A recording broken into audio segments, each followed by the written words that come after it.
విషయం మీ దాకా వచ్చేసరికి సైడ్ ట్రాక్ అయిందా? ఇదే మెయిన్ ట్రాక్. ప్రస్తుతం సొసైటీలో ఉన్న మెయిన్ ప్రాబ్లం లంచం. అదే నా ఆవేదన, అదే సగటి భారతీయుడి ఆవేదన. వయసు పైబడ్డ కన్నతల్లి కళ్ళ ముందే చనిపోతూ ఉంటే కాలధర్మం తెలిసి ఏమీ చేయలేక కన్నీళ్లు పెట్టుకుంటాం. అలాంటి కన్నతల్లులను ఎందరినో కన్న భరతమాత నేడు లంచం అనే మహమ్మారి సోకి అర్ధాంతరంగా అకాల మరణం చెందుతూ ఉంటే చూస్తూ ఎలా ఊరుకోమంటారు సార్?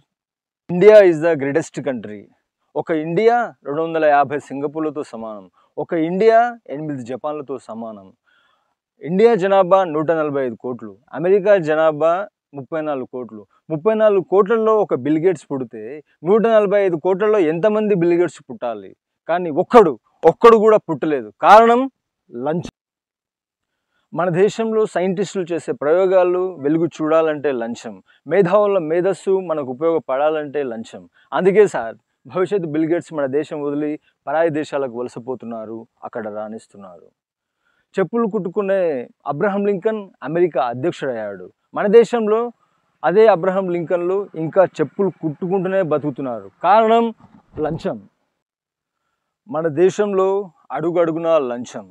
మున్సిపాలిటీ నీళ్లు రావడానికి లంచం, ఇల్లు కట్టడానికి లంచం, కరెంటు ఇవ్వడానికి లంచం, కరెంటు తీయకుండా ఉండటానికి లంచం, రేషన్ కార్డుకు లంచం, రేషన్ తీసుకోవాలంటే లంచం, రైతుకు రుణాలు ఇవ్వడానికి లంచం, ఆ రుణాలు కట్టలేని పరిస్థితుల్లో ఆస్తులు నిలుపుకోవడానికి లంచం, హాస్పిటల్ బెడ్డుకు లంచం, తినే బ్రెడ్డుకు లంచం, ఆడపడుచు ఆపరేషన్ లేకుండా సుఖంగా ప్రసవించాలంటే లంచం, బర్త్ సర్టిఫికెట్కి లంచం, డెత్ సర్టిఫికెట్కి లంచం, పుట్టినప్పటి నుంచి చచ్చిపోయేంత వరకు లంచం లంచం లంచం.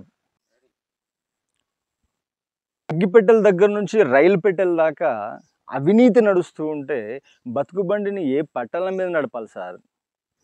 లేదు, ఇక్కడ లంచం లేకుండా ఏ పని జరగదు.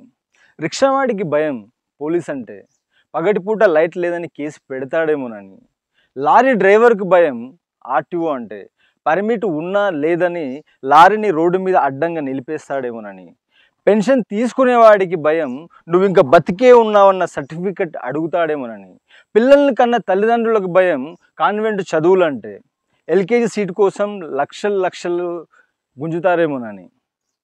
ఒక కూలీ, ఒక రిక్షావాడు, ఒక ఆటో డ్రైవర్ రోజంతా కష్టపడి సంపాదించిన డబ్బులో సగం ఈ లంచగొండలే తినేస్తూ ఉంటే భార్య బిడ్డల్ని ఏం పెట్టి పోషించుకోవాలి సార్?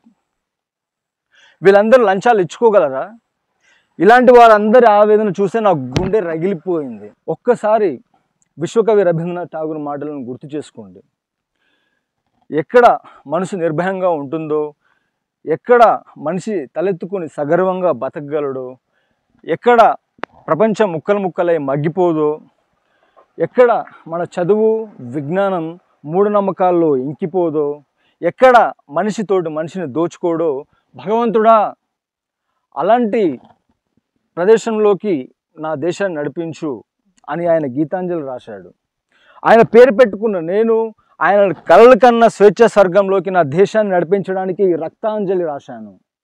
ఒక్క లంచగొండిని చంపైన 1,00,000 మంది అవినీతి పరుల గుండెల్లో భయం పుట్టించాలనుకున్నాను, పుట్టించాను. మిస్టర్ జస్టిస్, కోర్టుకి చెవులు తప్ప కళ్ళు హృదయం ఉండవంటారు. ఒకసారి మీరు హృదయంతో చూడండి.